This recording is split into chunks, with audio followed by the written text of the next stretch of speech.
I help parents become the confident leaders that I say our kids crave us to be.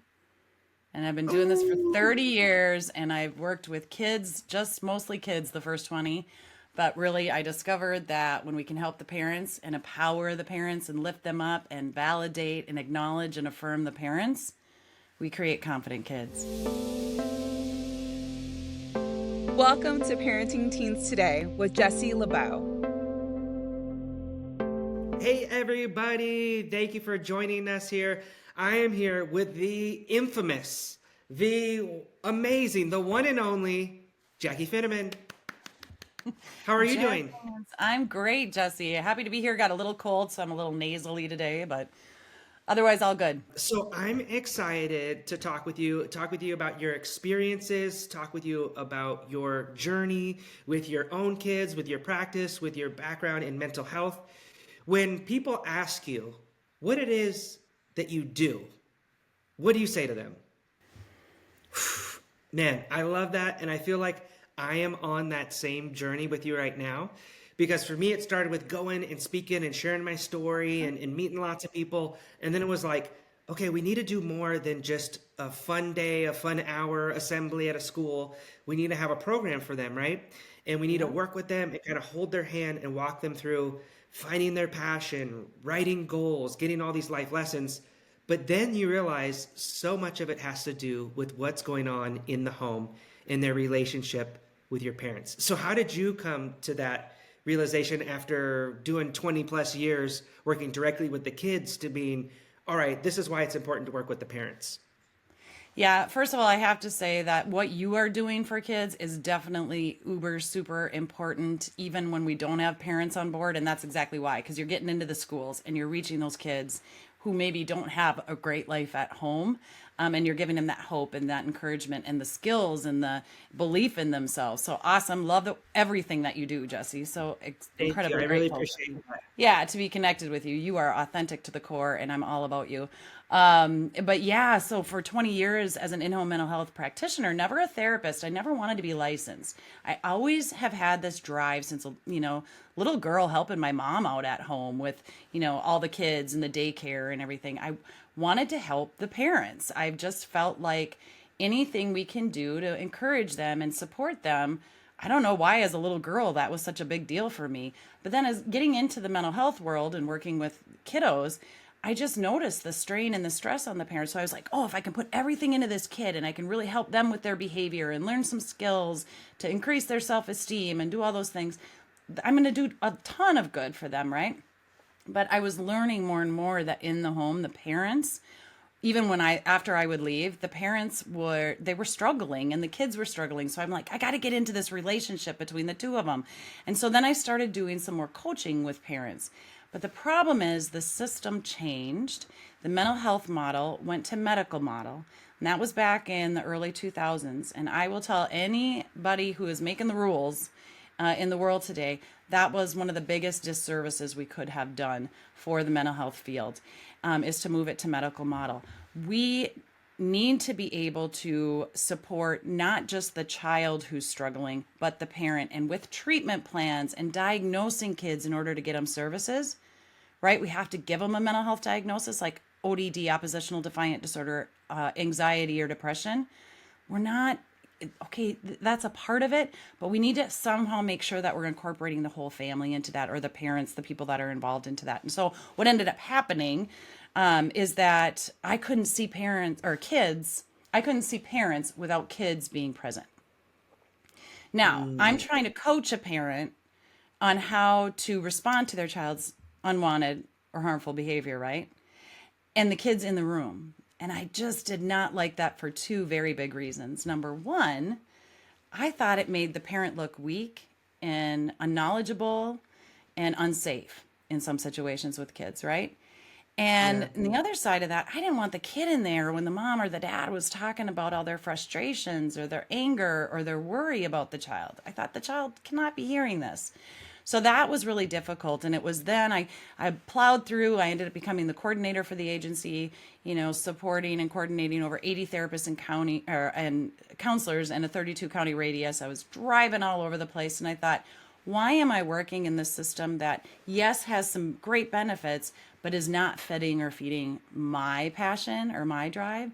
So, but by the grace of God, a goldfinch in a song, I always say, and my 8-year-old at the time who said, yeah, Mom, of course it's God telling you to do this. I left that 20-year career and started my company to be able to help parents be those confident leaders that our kids crave us to be.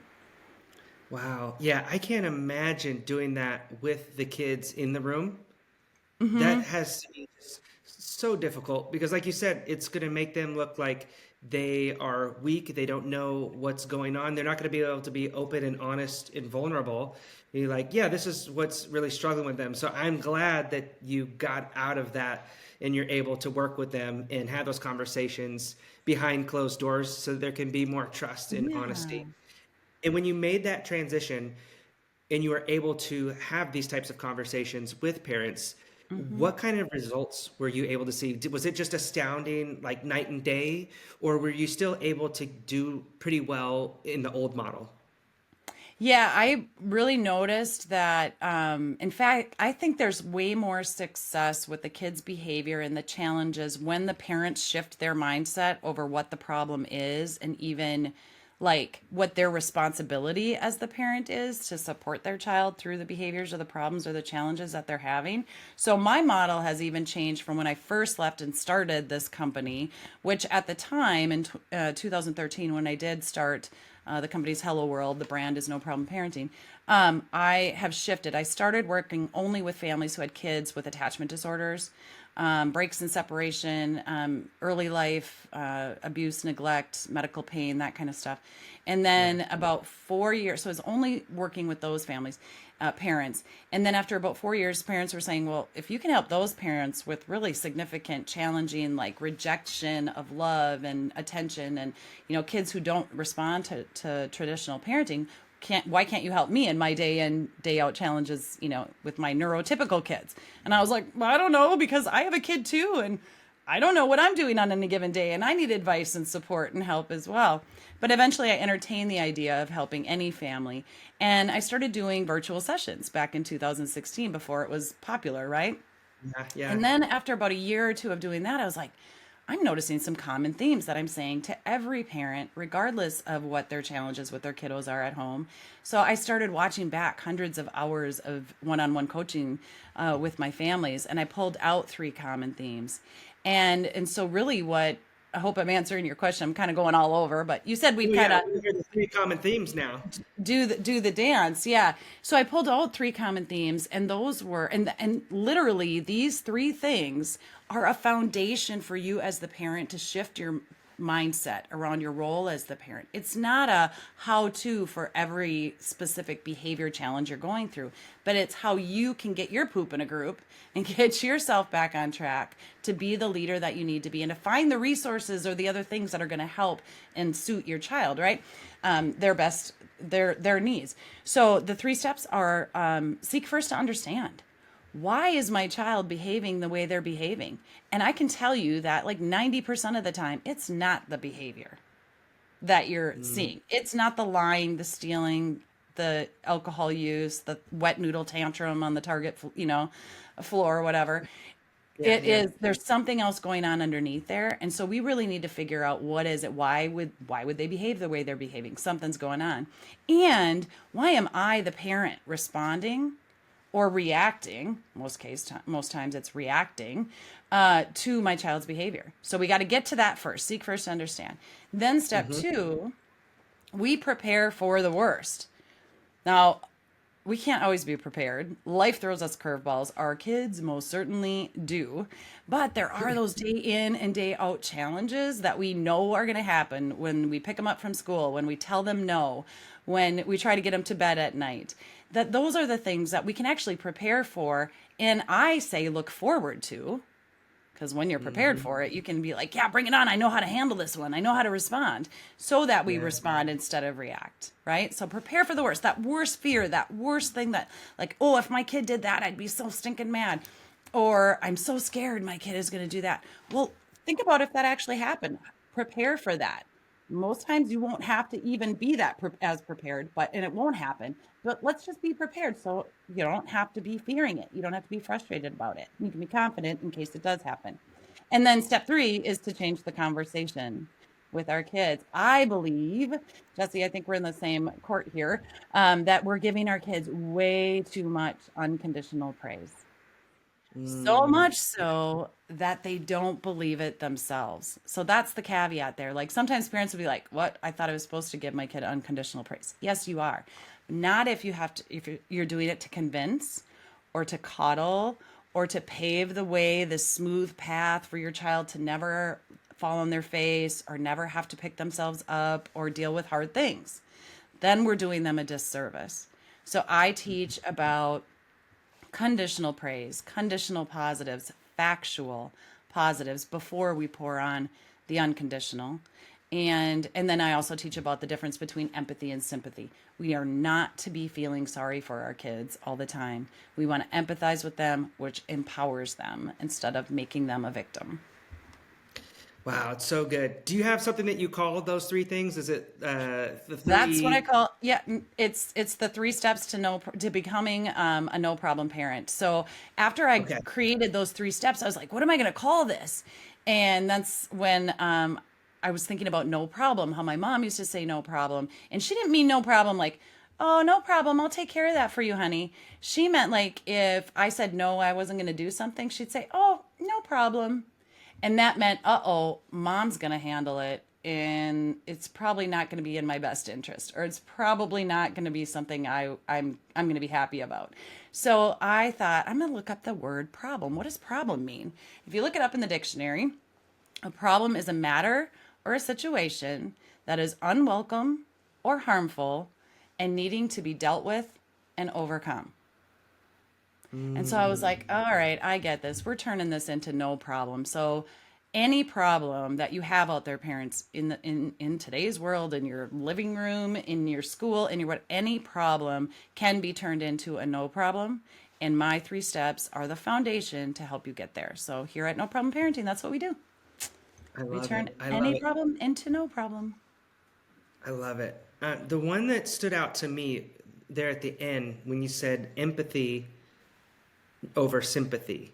And I feel like that's one I've had to really work on in my own life is to be like, because my first instinct, and I think part of it's just being old school, being a guy, is like, these kids are so soft today. Everything, is a disorder. They're labeling themselves. They have the upper hand. And, compared to when we grew up, we walked up the hill both ways in the snow. They got it so easy. And that's not wrong. It is very easy in some metrics, but I think it's even harder to be a teen today Yeah. dealing with social media, the internet, and just a ever-changing technological modern world. Yep. So I love that one. I'm curious of all these families and parents and teens that you work with, I'm always looking for patterns. Like, what are things that I'm hearing on a larger scale, and is there a bigger type of thing going on? Are there some common themes that you see outside of the 3 that we just talked about that a lot of parents are struggling with or that you help them with? Yeah, I think a big one is defiance and just not like independence. Parents will either call it defiance or they'll say, my kid's super independent. Now, when we're talking about a lot of toddlers are independent, right? They're moving from the need stage, the first year of life need stage, to the want stage. I want it, and their brain isn't developed enough to, it's like, I want it, I'm going to take it. And it's our job as parents to teach them, that's not exactly how it works, right? But a lot of parents nowadays aren't stopping that. They're not setting the structure and the boundary because we're being taught to let our children lead the play and let our children lead the way and follow their lead and all of that. And so we've got a lot of really independent kids out there that we're doing a big disservice to. We're actually setting the stage like you can just do whatever you want, and we're here for you, and we'll make it, we'll make sure you're okay, and we'll get you, we'll meet every want, not every need. Does that make sense?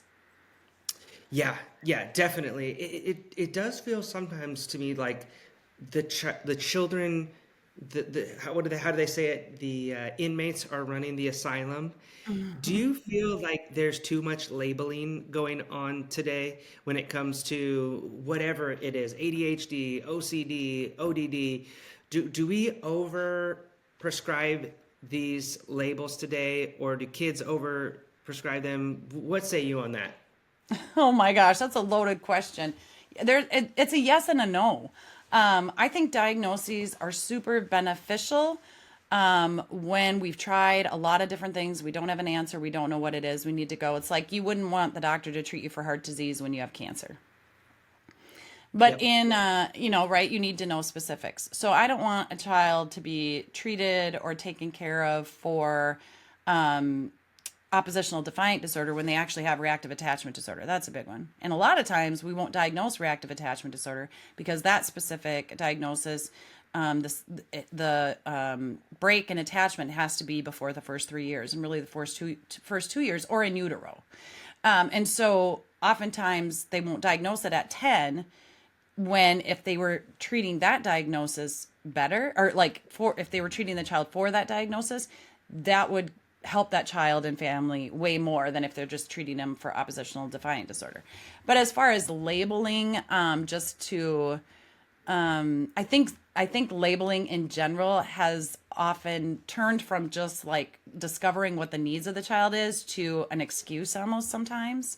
I say that lightly, but you Yeah. hear kids a lot these days are, oh, I'm so anxious. I'm so anxious. And everything's so anxious. And then you'll ask them about their feelings, and they won't actually be telling you what they're feeling. They'll be telling you thoughts. So Dr. Mm. JJ Kelly is the go-to for me on thoughts versus feelings. I love her for teaching, like anytime you say a word or say a phrase of, like if you say, I feel like I'm being attacked all the time, or I feel like kids are putting me down. I feel like nobody likes me. That's not a feeling. That's a thought. That's an opinion Yeah. or an Yeah. observation or an interpretation of something, right? I feel Yeah. happy. I feel sad. I feel guilt. I feel shame. Those are feelings, right? So, when it comes to labeling, I mean, that's like I said, it's a loaded question. You just sparked a bazillion different things I could talk about when you mention labels. But identify, it seems like people need to identify with a label or identify with something to be a part of a group or to feel belonging. And Yeah. I teach with my program and helping parents teach their kids to go inward and think about who it is that you want to be. What are your gifts? What are your skills? What are your talents? What are your desires? What are you interested in? And then let's focus on that, not so much all this other external, what we think we should be or should become, or who we can become if we're with this group or we're in this certain pod, you know? Does that make sense? Yeah, yeah. It just got me thinking. One of the things that I hear a lot is that kids are lonely. They're having trouble making Mm-hmm. real friends. Like Mm-hmm. this is something I've heard multiple times this week is they think that everything's going well, or they've just accepted that this is how their life is going to be, but they don't have any real friends that they hang out with outside of school, and they're withdrawn and they're lonely. What Mm-hmm. would you advise parents that find themselves in this situation with their teenager? Well, first of all, where's the conversation? And how is the conversation going with your kids? And what are you asking? What kind of questions are you asking? And how are you communicating and just being even present or in the same room with your child? Are they willing to share why they think that is that they don't have friends? Are screens constantly attached to you and your child? Isolation is a big one, especially since COVID. It was there before COVID, but we all got kind of lax during COVID. Even if we had limits on screen time and, social media use and TV watching and all of that, that kind of got thrown out the window about 3 months into COVID. People were like, I don't really care. Just do whatever you got to do. I got to work from home, or I just need a break from you, right? Yeah. But I think I have two families currently that I'm working with where kids are older teens and they're isolating and they're not communicating. Well, they're communicating now. They've been working with me for just a couple of months, and the kids are finishing up their school, getting college credits, and they're interested in getting a job or out seeking a job, and the parents are not harping on them anymore, and they're not over worrying. Usually you have one parent that's just harping, you got to get out and you got to do more, and they're pushing, pushing, pushing. And then you got another parent who's like, just leave them go, they just want their alone time, they're okay, don't push them into something they don't want to do. So I just begin with, where's the conversation around that, and empowering the kid. It has to start with pointing out the things they're good at, with conditional positives, by the way. You say, I don't have any friends, nobody wants to hang out with me, rather than convincing the kid, oh, you have lots of friends, and you start naming them all off. They maybe don't. And do they know what it means to be a good friend? Do they even pursue other kids? Do they initiate conversations, right? And so sometimes it's about pointing it out. The other day when Joe fell, you guys were on the basketball court, and Joe fell and skinned his knee. You ran over there to make sure he was okay. That's what a good friend does. I think you're a good friend. That's a conditional positive, right? And then pouring on the unconditional on top of that. So pointing out what it means to be a good friend, but then also encouraging them, not coddling them and saying, yeah, so are you a good friend, or maybe you're not a good friend? And what does that look like? How do you interact with the kids at school? What are you interested in? Are you all about you and not inquiring about the other person and asking them what their interests are? Is it a one-sided conversation? I'm kind of going all over with this. Sorry, Jesse. No, you're You gotta excited. cut that out. I love it. No, I love it. It's yeah, I think like you're saying, kids are so much more perceptive, and that's why it's important to have that conditional praise, right? Where if you say these things that aren't true, they know that innately deep down in their bones, they know, yeah, she just has to say that because she's my mom, or he just has to say that because he's my dad. And so it's so interesting.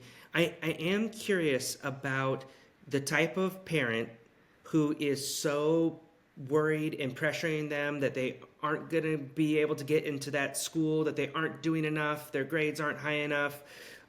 How do you work with those parents to take their foot off the accelerator a little bit?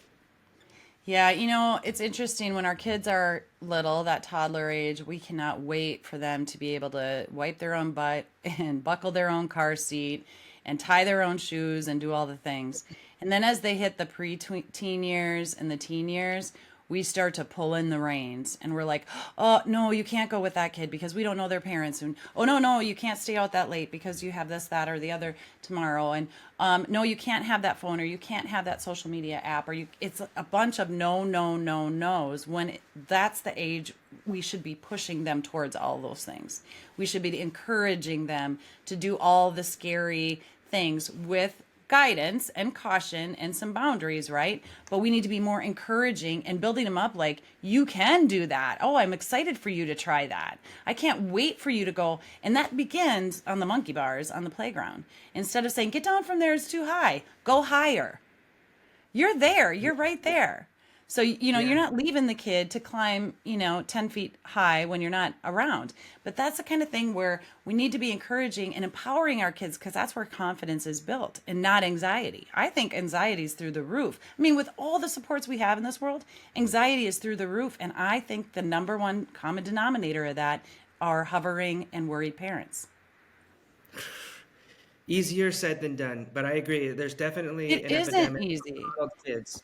And Yeah. it isn't easy, and it scares the bejesus out of me on any given day. I mean, I remember a time when our son, who's a great kid, he was hanging around some kids where I was like, oh, I don't think that's a good idea, and I don't like the decisions they're making, and I don't like the choices they're making, and I don't like how, dangerous the one was and how goofy the other one was, like just troublemaking in various forms, right?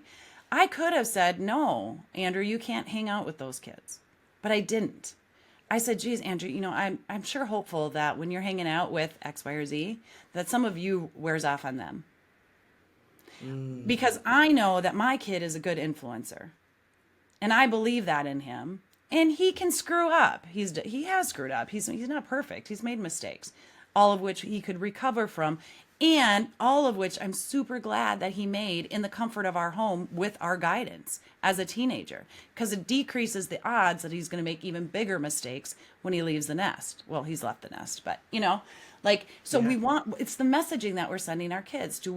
Are we sending messages that they're capable? Are we sending, messages that we believe that they'll make the good choices when they're in crowds of people or atmospheres with others that aren't making good choices? I can guarantee you, your child can have a best friend where the parents tightly and super great, and you have all the trust in the world that your daughter and her other friend are going to hang out and have the best time, and they're getting on social media and talking to perps overseas, and you Yeah. have no idea, right? Because you're so trusting of them, because it wouldn't make sense for them to do that. Kids do stupid things. The best of kids do stupid things. And sometimes the kids who have had it the hardest, who have been in the most trouble, who are the, naughtiest of kids, actually come out to be the higher achievers and the more confident kids, because they've dealt with the tough stuff, they've had to pull themselves up and recover. Yeah.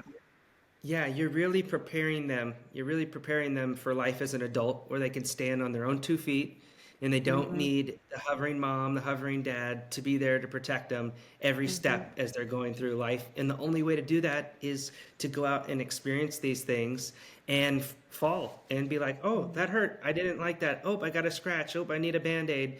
But I Hmm. love how you pair it with guidance in the home and you Hmm. believing in them, and even just how you framed it of like, oh, stay not it's not stay away from these kids, they're bad. It's like I hope that you're able to rub off on them and be a good influence Hmm. because you're a good kid and you are a leader and you bring all these good qualities.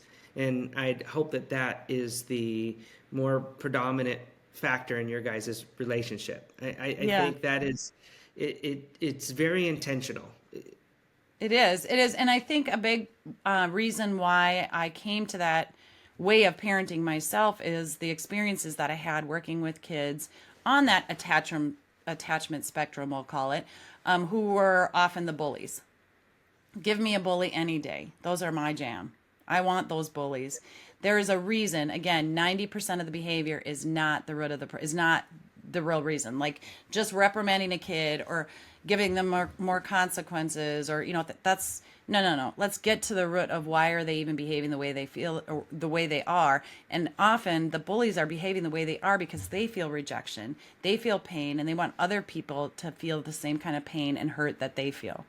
So it's not an excuse, right? There are consequences for everything.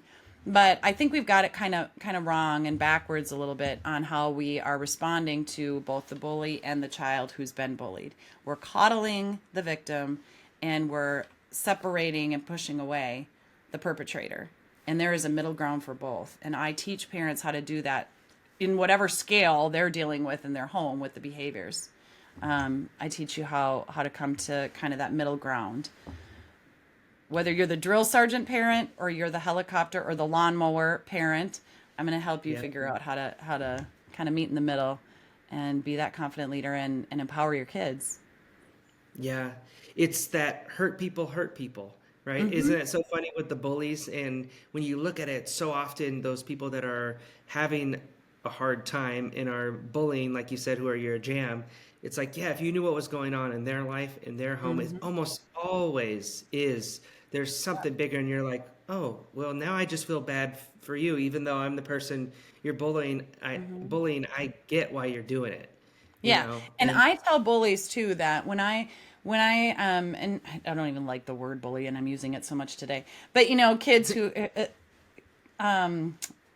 kids who have had it rough and who have, whether they've been through trauma, abuse, neglect, just severe situations. When I've met with those kids back in my counseling days, and even now, every now and then I'll meet with a teen, I let them know a little bit of my background, what I can do. I educate them if they have a diagnosis or they have whatever going on in their life.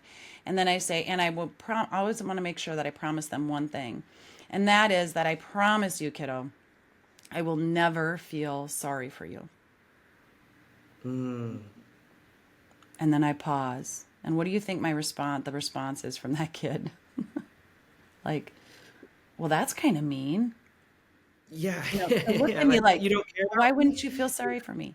But what Yeah. good? I can feel very sorry for what happened to you and the things that happened in your life, but I'm going to promise you not to feel sorry for you just in general because that's not empowering.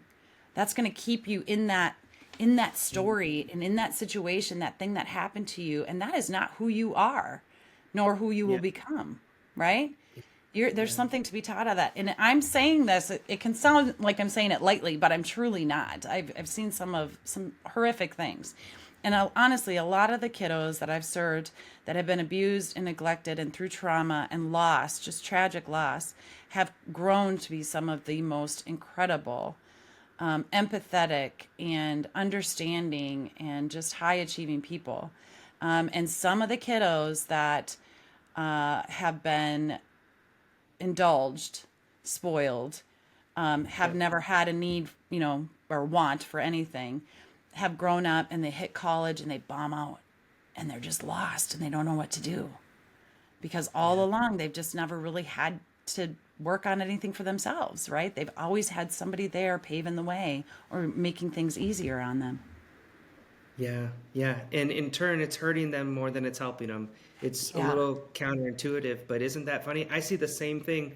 So many of the people that I know and admire and look up to, they are people who went through the hardest of hard things Hmm. and the most difficult and unfortunate situations, but they rose through the concrete like the rose, and they turned their life into something great. And they said, you know what? I'm not going to let anything stop me. And that's why I think getting rid of this victim mindset and this victim culture where people just make it a full-time job to complain and just say Hmm. how the world's not fair. Right, the world's not fair. It isn't. It's And not a that's how it's circus always either. going to be. Yeah, yeah, My yeah, mom used yeah. to say that. We'd be like, "It's not fair," and she'd say, "It's not a circus either, honey. It's like it's not a Not enough fair, buttercup. and it's not a circus either." And don't sweat the small stuff because it's all small stuff. You can get through it. It's all just a stage. You Yeah. know, would you mind sharing one of your favorite success stories of a family, a parent, or a teen that you've worked with? And I'm sure there's so many, but if there was one that popped into your mind right when I said that, I would love to hear it because I feel like there's just so much negativity and the next few rest of the year is going to be people fighting over the next presidency, and I just like to focus on the things that are just amazing and beautiful. And so, would you mind sharing with us one of All your right, wins? I'm gonna share Elizabeth then because she, not her real name, but I share about her all the time. I get a little emotional when I talk about it, but she is the person. Her family is the family that really launched me into the world of mental health. I was Wow. prior to that, I was working with kids with disabilities. But Elizabeth was a 10-year-old little girl. I had been asked to go meet with their family to help them. She had reactive attachment disorder. I didn't know what that was. I walked onto the family's wooden front porch and I knocked on the door. And the stepmom opened up the door and she said, "Here she is. She's all yours. Dad and I are going out for a break." And I thought, whoa, no wonder why this girl has problems. These parents are like super strict and intense. Well, I had later learned that Elizabeth had been tantruming for 2.5 hours before I got to the family's home. And so her parents' intense greeting of me was out of a much needed break. So reactive attachment disorder is often not visible to others. The parents see the behaviors, the rejection, the fear, the anger, all of the things. And what ended up happening is Elizabeth was bright. She was a straight A student. She was super cute. She was fun to be around with other kids and all that. But she was suffering from reactive attachment disorder, and no one really wanted or knew how to help her. So when her parents would say all these dangerous behaviors were happening at home, no one believed them. They were like, she's totally fine here, until she got a little bit older and her true colors started to shine through and leak out into school and different places. Well, long story short, she ended up in lots of residential facilities and different things. And her family and I fought to find what is it with this diagnosis back in 1990 or 92. What is this diagnosis? What does this all mean? Why isn't traditional therapy helping? And when we learned of the diagnosis, we did everything we could to research and find out how to help her. Ended up raising a ton of money to get her the therapy she needed. And I kind of held in there with the family over the course of 5 years or so. And then all of a sudden, one day, she was about 13 or 14, and her mom's sitting at the table with me, and she said, Jackie, do you think she will ever trust me? Do you think she and I will ever have a relationship with each other? All of these things we've tried. Now we've sent her away for this intensive therapy, right? Am I ever going to have a relationship with my daughter? And I said, you know what, Mom? I don't know. Maybe someday when she's 25, she's going to call you up and she's going to say, hey, Mom, let's have coffee. The family were big coffee drinkers. She's like, let's have coffee. No kidding. This girl, 10 years pass, right? Maybe more than that. I get a call, random phone call from a girl. It's Elizabeth. She said, hey, Jackie, it's Elizabeth. Don't hang up. Because, she had been really tough in my days of working with her. And she said, I just wanted to call you and let you know that I'm all grown up now and I'm pregnant with my first child. And I wanted to thank you because my mom and I have a really great relationship.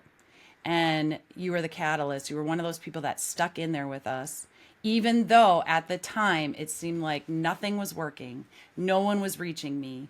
Nothing was getting through. I got goosebumps on my arms. You hung in there with us. You kept supporting my mom and dad. And that was the key. She said, I wanted to thank you for supporting my mom and dad all those years ago, because they were desperate. They were shunned by a lot of people. People were judging them for how they were parenting her and what they weren't doing and were doing and all the things. And I said, you know what, Elizabeth, I want to thank you too for the fire that you lit in me to help me make it my mission to support parents who are struggling with their kids. So it's the coolest thing. I mean, years of therapy and treatment and approaches and all the things that family had tried. Hang in there, parents. Reach out and find the right support, the right thing, the next thing. Even if the last thing didn't work, there is always a way. There is always something out there. And unfortunately, we don't always know what that thing is, right? Or we don't have access to it, but there's always a way. There's something out there, someone out there that can help you to help your kid. I love that story. One thing that we talk about so much here is the key to living is giving. And as you're telling that story and you're getting a little emotional and the smile on your face, it is just so apparent that your life was as impacted as Elizabeth's was in that time. And just the fulfillment, I just want and wish that for all people. And no matter what they're going through, and when we're so focused on all the time on it's about us and we need help and we're having a hard time, if you can swap that mindset, whether you're a parent or you are a teen, and go, how can I help other people? What can I do of service to someone else, big or small? It doesn't have to be a big thing. But that feeling, there's nothing close to it. There's no amount of money or a check in the mail to feeling that fulfillment of doing something for someone else. And I just think it puts you in that state of gratitude. It makes your problems seem not as big and bad as you think they are, because you're like, oh, these people would give anything to have a relationship with their child or their parent that I have in my own family. And it's such an awesome thing. And I always joke around and say, like, I feel like we're like Johnny Appleseeds. Yeah, I know. You're planting these seeds, and we'll have kids that come in, and in 90 days, they have a complete transformation. And it's incredible. It still blows my mind. We just had 2 parent calls this week, and I didn't know what the feedback was going to be because I'm not at home with them every day. And it just blows my mind. But other kids, like what you're doing is, I've heard it called Kids Spell Trust. Time. So you're putting in time, and that can be one goofy conversation about a boy that they like. It can be watching some stupid werewolf movie that you're not into at all, but they're into. But spending that time and showing that you care, and those seeds that you planted will come to fruition later in life. And you're like, oh, like I've had that with kids just early on with speaking. And, you leave, but then 4 or 5 years later, you get a message and they're like, I got off antidepressants. I realized I could change my attitude and it was up to me and I could take action. So that story just made me so happy, and I appreciate you sharing that. And look at that, her story, and all the struggles, all the things, not that I mean, I'm just so grateful I turned that family down 4 times. I was like, I went and looked up reactive attachment disorder. I was like, I don't know anything about this. I cannot help this family. Nobody else Yeah. could. The fourth call, I'm like, well, maybe God knows something I don't. Like, I'm supposed to meet this family. And 30 years later, I help families now who have kiddos in that same kind of situation, who can turn rage on and off, as fast as a light Yeah. switch on your wall, deal with. And so Elizabeth, her purpose on earth, aside from all the amazing things she's doing now in her life and giving back and helping others and all of that, there's so much purpose to her life. And even when we couldn't have imagined what is the purpose of her, you know, like raging like this and being destructive and harmful and hurtful and all of that. That wasn't really her. That was, a cause of her early life experience before she got to be with dad and stepmom. So yeah, there's just so much. And again, I can't say enough for what you're doing, Jesse, for those kids, because even if the parents aren't on board, you're providing that belief for those kids, like, oh, there is another way, with your story of just resilience and perseverance and determination. Yeah, it is interesting because I think the ultimate message is it's in you. It's in you. Yeah. You have the power to make the decision, to make the change. You don't need a guru. You don't need these other things. You can make that decision. It's not a good business plan. I'll tell you No. that much. But that's our goal when we work with parents and we work with kids. Mm-hmm. And as I know it is yours, it's like we don't want you to have to go to a therapist once a week for the next 10 years because then you're just still dependent on this outside thing. Like we can work on dealing with some trauma, some detachments. We can give you tools and these things. And yes, we're here. We're not your family now. We're not going to abandon you. You can come and share, and we'll have the parents come and share things that are going on in their relationships and their families. And, Yeah, and it's really cool because it's community. It's coming back it to that is. community. I wanted to ask you though, before I forget, I'm real curious your perspective on this, given your background. Do you feel like sometimes therapy can be reinforcing a negative behavior, which is focusing on your past or things that you are frustrated and unhappy with in your life all the time? Yeah, absolutely. And again, I'm not knocking therapy because there are amazing therapeutic resources out there, and there are therapies that can just kind of keep you going. And if you're in therapy for 5 years because your therapist is your go-to person where you can dump, you can vent, you can air, and then you can keep moving and your life is great.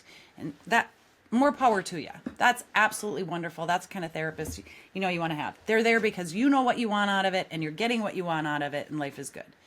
But if you're sending your child to a therapist and you're still saying nothing's changing at home, my relationship isn't any better, the child's grades are declining, we still don't, like, why are you going? So I caution parents, not caution, but I say, hey, and I teach this in my program. Why is your kid going to therapy?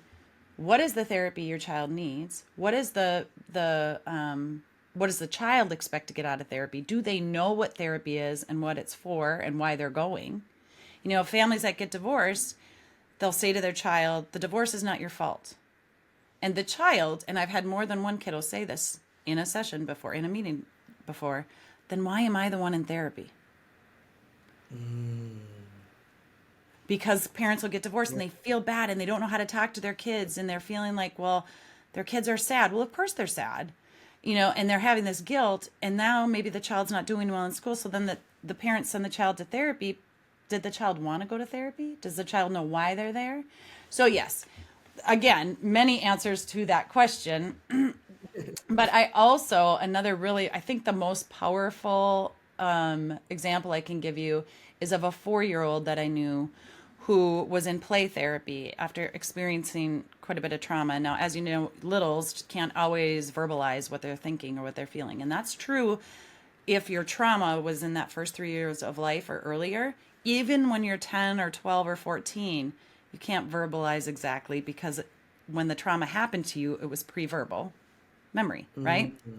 And so a 4-year-old was in play therapy I'm not a particular fan of the actual play therapy for attachment issues, but she was wrapping the mommy doll up in a rope, like a string, like a rope, and then setting the mommy doll on fire.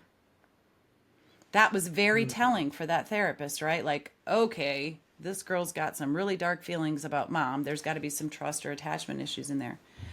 What was disheartening, even more than just learning that, is that time and time again, week and week again, the therapist allowed the child to do that. Mm. Almost like sending the message to the child that, yes, it would be okay to tie mommy up and start her on fire. Yeah. Now, Jeez. that's maybe too deep and dark for this show, Jesse, but that's some of No, the no, stuff that happens with traumatic experiences that kids go through, right? Which can lead into other things. So, yes, we can do a disservice with kids in therapy sometimes when we're constantly having them bring those things up or talk about them or acknowledging them as if that's truth. What they're thinking or feeling is truth. And I want to be careful again on how I say that because this is very general and broad. So I don't need a bunch of people going, hey, Jackie, therapy is. But I have had kids who really like who don't want to go because they don't want to talk about their sexual abuse for the third time with the second therapist because they're not getting better and mom and dad are switching therapists, right? there are there are other therapies out there where where the person, the victim, the trauma survivor doesn't have to talk about, you know, uh, the trauma over and over again. Like EMDR is a great one. And here at No Problem Parenting, that's what I'm all about, helping you find the resources that you have access to from your home that are going to be an alternative to maybe some of the things that you don't have in your or have in your area, but maybe aren't close to or don't like or that you don't have in your area at all. It's like towards the end of my day, I start to stutter because I have so many things I want to share with you. But the no, other you're good. thing is when we're entertaining kids coming into therapy sessions because they're depressed or they're anxious, those are probably, it's like you should feel better after a while, especially if they're being medicated for those things. You should be feeling better. You should be seeing some progress after 3, 6 months for sure. And if you're not, gosh, there's got to be something else. And I always say that one of the first things you should do if your child's experiencing anxiety or depression is you've got to find a place for them to volunteer. You've got to find a Mm. place for them to get somewhere else because when you're dealing with, and I'm living proof of this, anxiety or depression, I've had it, I've been through it, I've dealt with it. You're all about you in those moments. You can't see anything else, anybody else. You're just so consumed with what's wrong with me or all the negative thoughts that are going on in your head. And one of the best ways that doesn't really cost you anything other than the ride to get your kid there is to get them volunteering or out into some other kind of activity where they're able to help and get the subject off of them and onto something else. Man, I love it. Change it from I'm someone who needs help to I'm someone who helps other people. I believe in it and I've seen it change so many lives. So I love, love, love that so much. I'm I've been wanting to ask you, do you have parents that are like the issue that I'm having with my child is their cell phone, technology, social media? Is that something that's coming up a lot? And if All the so, time. what do Yeah. you do? Yeah, what do you say to those parents? Well, so first of all, it's again, how have you set the boundaries or the structure or whatever around cell phones? Are we just, all of a sudden the kid turns 10 and we hand him a cell phone and, have we put any security things on the phone or what have we done? And it's all great to say, oh, you can use a cell phone at this age and then you can have social media at this age and you have like these age parameters on it. We have to do way more. Start with a contract, a paper contract. What are the parameters and the boundaries and the thing? Put it on the contract so that if anything is tested, if any waters are tested or any rules are broken on it, you don't have to be the bad guy. You can go back to the contract and say, oh, you made fun of some kid in a text message or on Snapchat if they had that, or on whatever, right? And it came back. Oh, what does it say about that? Like phones taken away. privilege is taken away, or that app is gone, or, whatever it is. You don't have to be the bad guy then and be all worked up about it. It can be very matter of fact and cause and effect. But I also encourage parents to be excited about technology. We go, in our whole world, we tend to go to the negative for everything. So I turn problems into no problem. So if technology and cell phone is a problem, how do we turn it into a no problem? We be excited about all the things that technology has to offer us, all the things that the social media platforms have to offer us, all the options and availability of looking something up when you're stumped on a problem in school, and being able to search for an answer or an idea or a definition. Like, let's focus on all the really good things about it, more than, as much or more than we are focusing on all the negative. Because I frankly am one that's tired of hearing all the negative effects of social media. No kidding. Yeah. But we've been talking about it since the VCR days. It's just a different thing. And now we're exposed to so much more. So there's greater fear. Now we've got more fear. Anything you are afraid for, I want you to do step 2 of no problem parenting and prepare for the worst. And then you backtrack. What do I need? How do I need to present this to my child so that I'm not just coming off as the nagging, fearful parent? I've got some proof in there. I've got some facts, and I've got some, hey, you've got this cell phone now. You're going to need to be aware of some of the things that can happen. Did you know that somebody could actually message you on Instagram and say that if you don't show them a picture of your genitalia, they're going to kill themselves? Are we having those kind of conversations with our kids? That happens thousands of times a day. And boys are sending pictures of their genitalia to these people, posing as teenage girls that are super depressed and getting them to do that. Then they come back at you and they say, if you don't take this picture, if you don't do this, now I've got your information. I've got this one picture. I'm going to post it everywhere on social media. Send me this much money and I won't post your picture. Yeah. So like whatever that's, again, I use extreme examples because I don't like the fluff, Jesse. I don't like all the, what's wrong with our kids. I like to get to the dirt, the real life dirt, the icky, sticky, tricky situations that parents are dealing with. And so, with our teenagers, we need to be saying, hey, did you hear that can happen? But also setting up that contract and then helping them be aware of the responsibility that comes with it and how excited we are for them to hit this next phase of their life. Yeah. Do you see how that's even different?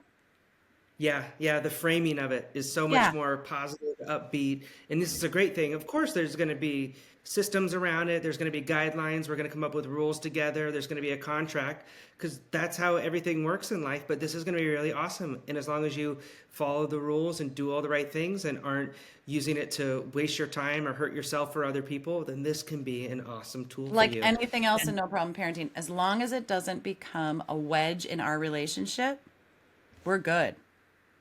Have at it. And I would prefer, I was the parent that had a candy dish on my dining room table at almost all times. And my sister would say, there's no way you could have that candy dish with my nephew over.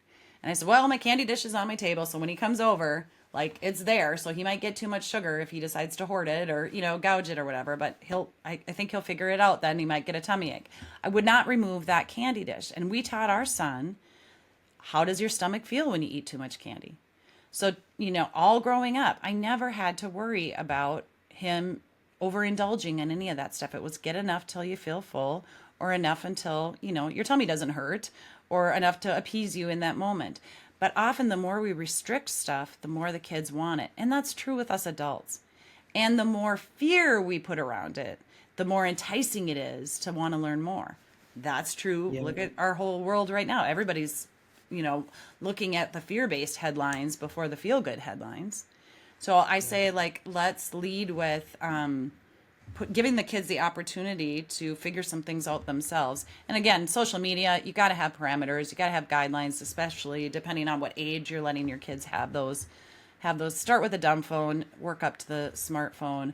Definitely have the contract. And then I also like how, because then you can matter-of-factly say, of course there's going to be parameters. Of course, there's going to be guidelines. Of course, you're going to have your phone plugged in the charger at night and not in your room because I don't want some predator on a social media page looking at you in your bedroom when I'm not around. I mean, like, duh. You just kind of phrase it to the kids like that. And they yell at you and they say, oh, you're so old fashioned, or my friends don't have to, you're happy to move in with them. I can call their parents and see if they have a spot for you. But here in the Finneman house, this is how we do things, and it's just very nonchalant. The kids can get upset, you guys. We don't have to. Yeah. We can understand when they're upset by something we say no to or do, but we don't have to engage and share that emotion or match that emotion. Yeah, you're in control of your own emotions, and I think it is so interesting because it is how you lay it out, and you're like, yeah, if you don't make a big deal of it, and I would argue that a lot of these things are what you do because you love your kid, and it's not to say that Jimmy down the road, whose parents let him have everything and all access to their phone and go anywhere at any time of night. It's like, well, they clearly don't care what happens to their kid as much as they should if they're allowing them to put themselves in this situation. And that excuse that you even use as your example is something that you hear so much. And it's like, but all the other kids are doing this or that or the other thing. And you're like, when the thing that we used to say when you were a kid is like, oh, well, if everyone else jumped off a bridge, would you go jump off a bridge? And so it's the same thing now as adults. It's like, yeah, if the kids were off smoking crack or robbing banks or joining gangs with the excuse, well, everyone else is doing it, would you be okay with it? No. But for some reason, when it comes to technology, the phone and social media, parents just give in so much easier. So showing them that you love them is putting up some boundaries and not allowing them to do anything because you care. And that's your role as a parent. Yeah. I love it because the answer can't be just take the phone away altogether, because at some point they're going to turn 18, hopefully go off on their own. And if they're just like, okay, now I can have the thing that I was never allowed to have, and they just dive full into it, they got to learn how to manage it. They got to learn to have systems. They got to learn to know how to have a little bit of candy and monitor it on their own and be okay and navigate life as an adult. Yeah. Yeah, exactly. I remember, I'm 50. I remember being a young teen, probably a tween, and asking my mom over and over and over to go to a specific friend's house. And she'd be like, no, you're not going there. Don't know the parents. Well, I got smart. I just said, hey, Mom, can I go to Amy's? And I made a plan to go to Amy's. And Amy told her mom we were going to Amy's. And then what did Amy and I do? Snuck out at night and went over to Sue's house, because her parents were sleeping and they didn't really pay attention and hover and protect, right? So we found a way to get around it. That's not changed in the last, 30 some years, right? Kids are still doing that. Is that and my mom was a great mom and I had a great relationship with her, but she, wasn't having those conversations with me about why is that so important for you to go there and what are the expectations and, how can I know that I can trust you, and what happens if you do something that you shouldn't be doing, and you're with that kid, and I just told you I didn't want you to go with that kid because I knew you were going to do something you shouldn't be doing. And then what if that happens? Are you going to trust me enough to call me? That's a real conversation that parents need to have. Are you going to trust me enough to call me? You tell your kids don't drink. You tell them to be home on time. You tell them to, but if they do get into something that they have promised you they wouldn't do, and they mess up, do they trust you enough to call you and to say, I messed up, come get me?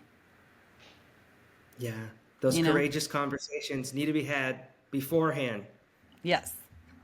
And exactly the prepare for the worst, exactly what you think. Like, have the conversation with your kid and role play it, and see how they respond to it. And then, it's a good way to kind of prepare for the worst and change the conversation. Yeah. One more question for you. Okay. Thank you so much for all that you've been sharing. This has been amazing. If you were going to go over and start your parenting journey all over again, you're starting back from the beginning, what would be your number one piece of advice to yourself, knowing what you know now?